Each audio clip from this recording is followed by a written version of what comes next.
Good morning students. So let's start today's video with past continuous tense. So सबसे पहले इससे पहले हम लोग कंप्लीट कर चुके हैं प्रेजेंट टेंस पूरा हम लोग कंप्लीट कर चुके हैं, जिसमें present indefinite, present continuous, present perfect continuous हम लोग जो है वो कंप्लीट कर चुके हैं। कल वाले वीडियो में हम लोगों ने किया था कितना, जहाँ पर हम लोग क्या कर रहे थे कि हम लोगों ने कंप्लीट किया था पास्ट इंडेफिनिट टेंस यानी कि सिंपल पास्ट टेंस हम लोगों ने कंप्लीट किया था। आज हम लोग पास्ट कॉन्टीन्यूस स्टार्ट करते हैं। पास्ट कॉन्टीन्यूस टेंस की जो पहचान है वो वाक्य के अंत में क्या आता है, रहा था, रहे थे, रही थी। प्रेजेंट कॉन्टीन्यूस में रहा है, रहे हैं, रही है। पास्ट कॉन्टीन्यूस में रहा था, रहे थे, रही थी आते हैं। तो वो जो टेंस है वो कौन सा होता है, हमारा पास्ट कॉन्टीन्यूस टेंस होता है। नेक्स्ट इसके बाद है सेंटेंस स्ट्रक्चर मेथड। सबसे पहले सब्जेक्ट प्लस वॉज या वर्ब। अब वॉज कहाँ पे लगेगा और वर्ब कहाँ पे लगेगा। वॉज हमेशा लगता है किसके साथ में, सिंगुलर के साथ है, और वर्ब लगता है किसके साथ में, यू और प्लूरल के साथ में वर्ब लगता है। Next plus V first means first form of the verb plus ING plus object. जितने भी हमारे जो टेंसेस हैं, जितने भी जो हमारे कॉन्टीन्यूस टेंस है, कॉन्टीन्यूस टेंस में क्या आएगा, प्रेजेंट कॉन्टीन्यूस में भी और पास्ट कॉन्टीन्यूस में भी, दोनों के दोनों में ही क्या आएगा, आईएनजी फॉर्म आएगा। अब ये तो थी एफर्मेटिव सेंटेंस। एफर्मेटिव सेंटेंस कौन से होते हैं, ऐसे सेंटेंसेस जिनके अंदर ना तो हमारा क्या होता है, ना तो नेगेटिव होता है और ना ही किसी तरह का कोई प्रश्न पूछा जाता है, तो वहाँ पे वो क्या होगा, एफर्मेटिव सेंटेंस होगा। दूसरा हम बात कर लेते हैं नेगेटिव सेंटेंस स्ट्रक्चर। अभी तक आपको बहुत अच्छे से पता चल ही गया होगा, तो आप बिना इसमें देखे अपने आप से जो है, बिना वीडियो में देखे अपने आप से नेगेटिव सेंटेंस स्ट्रक्चर बनाइए अकॉर्डिंग टू द जो है एफर्मेटिव सेंटेंसेस। यानी कि एफर्मेटिव सेंटेंसेस के बेस पे आपको क्या बनाना है, नेगेटिव सेंटेंसेस का सेंटेंस स्ट्रक्चर बनाना है, बिना वीडियो में देखे, और फिर वीडियो में देखकर आप उसको क्रॉस चेक कर सकते हैं। उसके बाद हम बात करते हैं इंटेरोगेटिव सेंटेंसेस की। तो इंटेरोगेटिव सेंटेंसेस में भी आपको इसी तरीके से करना है। मीन्स क्या कि इंटेरोगेटिव सेंटेंस में भी आपको सेंटेंस स्ट्रक्चर खुद बनाना है, और सेंटेंस स्ट्रक्चर खुद बनाते हुए क्या करना है आपको, जो है फिर आपको लिखना है क्या, आपको सेंटेंस स्ट्रक्चर खुद लिखना है, फिर वीडियो से आपको क्रॉस चेक करना है। नेक्स्ट अब हम लोग बात कर लेते हैं एफर्मेटिव सेंटेंसेस के कुछ एग्जाम्पल्स। जैसे मोहन एक पुस्तक पढ़ रहा था।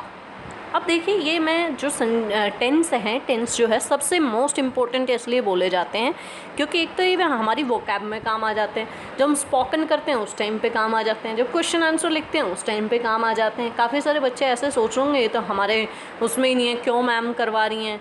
तो ये बहुत ही ज़्यादा मतलब टेंसेस को आप जो है पूरा फोकस करके करिएगा। क्यों, क्योंकि फोकस करने का मतलब सीधा सीधा ये है कि स्पोकन में भी आपके काम आने वाला है। दूसरा चीज़ आपका ये जो है क्वेश्चन आप बनाएंगे, यानी कि आपको पता है कि भाई इतना तो अंदाज़ा होता है जो चैप्टर रीड करने के बाद कि हाँ इस क्वेश्चन में ये हमें आंसर लिखना है। लेकिन हमारा तरीका कहाँ पे गलत हो जाता है, जहाँ पे हम लोग क्या कर देते हैं, हम लोग कर देते हैं क्या चीज़ कि जो उसको फॉर्म सही से नहीं कर पाते, हमें टेंस सही से यूज़ करने नहीं आते, हमें पता ही नहीं है कि रहा था है तो उसके लिए वॉज वर यूज़ करना है। बस हमें तो सिर्फ एक ही टेंस आता है, इज़ ए मान, बस वही हम लोग यूज़ करते रहते हैं। पता ही नहीं है कहाँ पे वर्ब की फ़र्स्ट फॉर्म यूज़ करनी है, कहाँ पे एस या एस यूज़ करना है, कहाँ पे आपको वॉज वर यूज़ करना है, बस सिंपली आप यूज़ करते जाते हैं। तो ये आपको जो कमी है ये इन टेंसेस के थ्रू आपको दूर करनी है। अब देखिएगा आगे कि मोहन एक पुस्तक पढ़ रहा है, पढ़ रहा था। तो मोहन जो सब्जेक्ट है, सब्जेक्ट की जगह पे मैंने मोहन लिख दिया इंग्लिश में। अब मुझे हेल्पिंग वर्ब लगानी है, वॉज या वर्ब में से एक चीज़ लगानी है। मोहन क्या है, सिंगुलर है, तो सिंगुलर है इसलिए मैंने इसके साथ में क्या लगा दिया, वॉज लगा दिया। उसके बाद मुझे वी फर्स्ट लगानी है। अब वी क्या है, इसमें वर्ब है। अब वर्ब है तो क्या आ जाएगा, रीड वर्ब है, यानी कि पढ़ना जो है वो है वर्ब।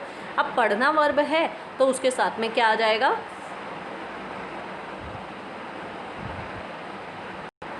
नेक्स्ट है उसके बाद वॉज हमने रीडिंग लगा दिया, उसके बाद ऑब्जेक्ट क्या है, बुक है, तो हमने क्या लिख दिया, ए बुक। सेकंड है तुम मेरी प्रतीक्षा कर रहे थे, ठीक है, तो रहे थे तो उस कंडीशन में क्या आ गया हमारा कि तुम का क्या आ गया, यू, और उसके बाद वॉज या वर पे क्या आ जाएगा, वॉज या वर में से हमने एक यूज़ करना है, यू के साथ अभी हमने देखा ही था क्या लगाना है, यू के साथ में हमें प्लूरल यानी कि क्या लगाना है, वर लगाना है। उसके बाद वेट क्या है, वी फर्स्ट है, और उसके साथ में क्या आ जाएगा, ing आ जाएगा। और फॉर मी, मेरे लिए तुम प्रतीक्षा कर रहे थे। नेक्स्ट क्वेश्चन, नेक्स्ट एग्जाम्पल है वे स्कूल जा रहे थे। तो सबसे पहले वे जो है सब्जेक्ट है हमारा, वे को इंग्लिश में कहते हैं दे। उसके बाद हमने वॉज या वर लगाना है। दे जो है वो प्लूरल है तो क्या आ जाएगा, वर आ जाएगा। अब वर आने के बाद में उसके बाद हमने क्या लगाना है, वी फर्स्ट लगानी है। वी फर्स्ट क्या है इसमें, जाना, वर्ब क्या है, जाना, और जाना को इंग्लिश में कहते हैं गो, तो इसलिए गो लगाया और उसके साथ ing लगाया। अब ing लगाने के बाद हमारा क्या आ जाएगा, टू स्कूल, ऑब्जेक्ट आ जाएगा और ऑब्जेक्ट लगा दिया हमने। ऐसे ही नेगेटिव बिल्कुल सेम एज इट इज़, सिर्फ हमने डिफरेंस कितना करना है, नेगेटिव सेंटेंसेस में हमने लिखा मोहन एक पुस्तक नहीं पढ़ रहा था, तो Mohan was not reading a book, सिर्फ वॉज या वर के बाद हमने नोट लगाना है। नेक्स्ट है उसके बाद इंटेरोगेटिव सेंटेंसेस, क्या मोहन एक पुस्तक पढ़ रहा था, तो was Mohan reading a book, was Mohan reading a book. अब सबसे पहले सिर्फ हमें करना इतना है कि हेल्पिंग वर्ब जो है उसको पहले ले आना है, यानी कि वॉज को हम पहले ले आए और बाकी सेंटेंस एज इट इज़ हमने बनाने हैं जैसे हमने पहले बनाए थे। क्या तुम मेरी प्रतीक्षा कर रहे थे, तो उसमें क्या आ जाएगा, were you waiting for me. क्या वे स्कूल जा रहे थे, वर दे गोइंग टू स्कूल।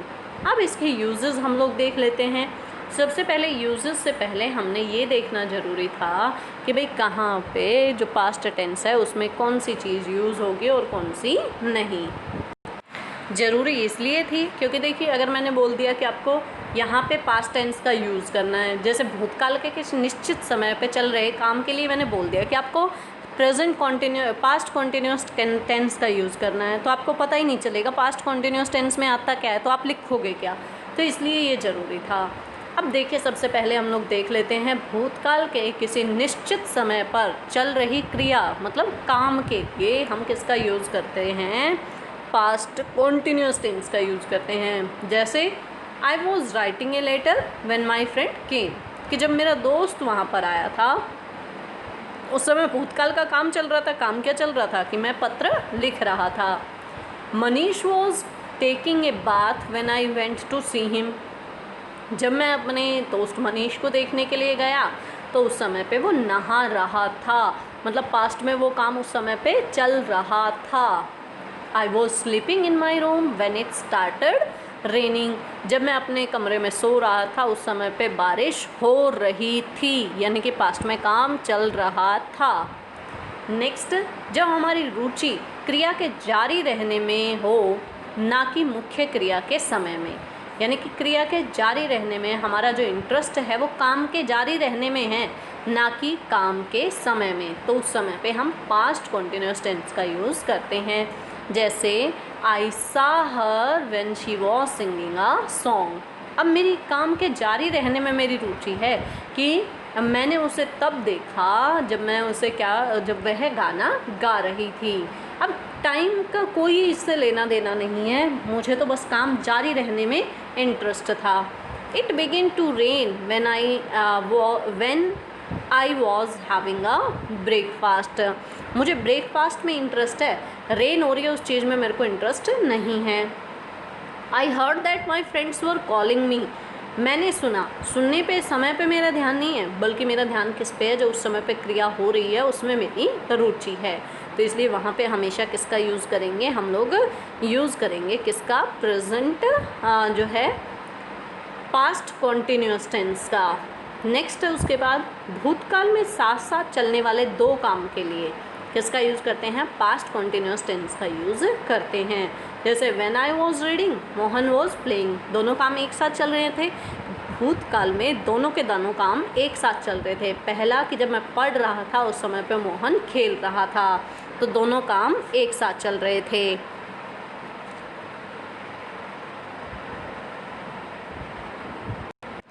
अब नेक्स्ट है एडवर्ब्स टू रिमेंबर, यानी कि जो एडवर्ब्स आपको ध्यान रखने हैं, हमेशा वो आपको पास्ट कॉन्टिन्यूस टेंस में देखने के लिए मिलेंगे।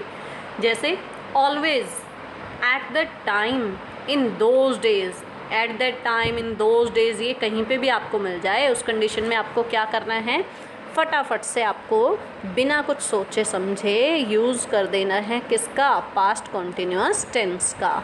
ठीक है।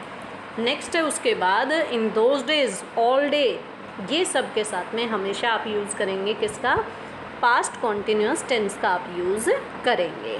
तो आज के वीडियो में आपको अच्छे से समझ में आया होगा पास्ट कॉन्टिन्यूस टेंस, तो इसलिए आज के लिए इतना ही।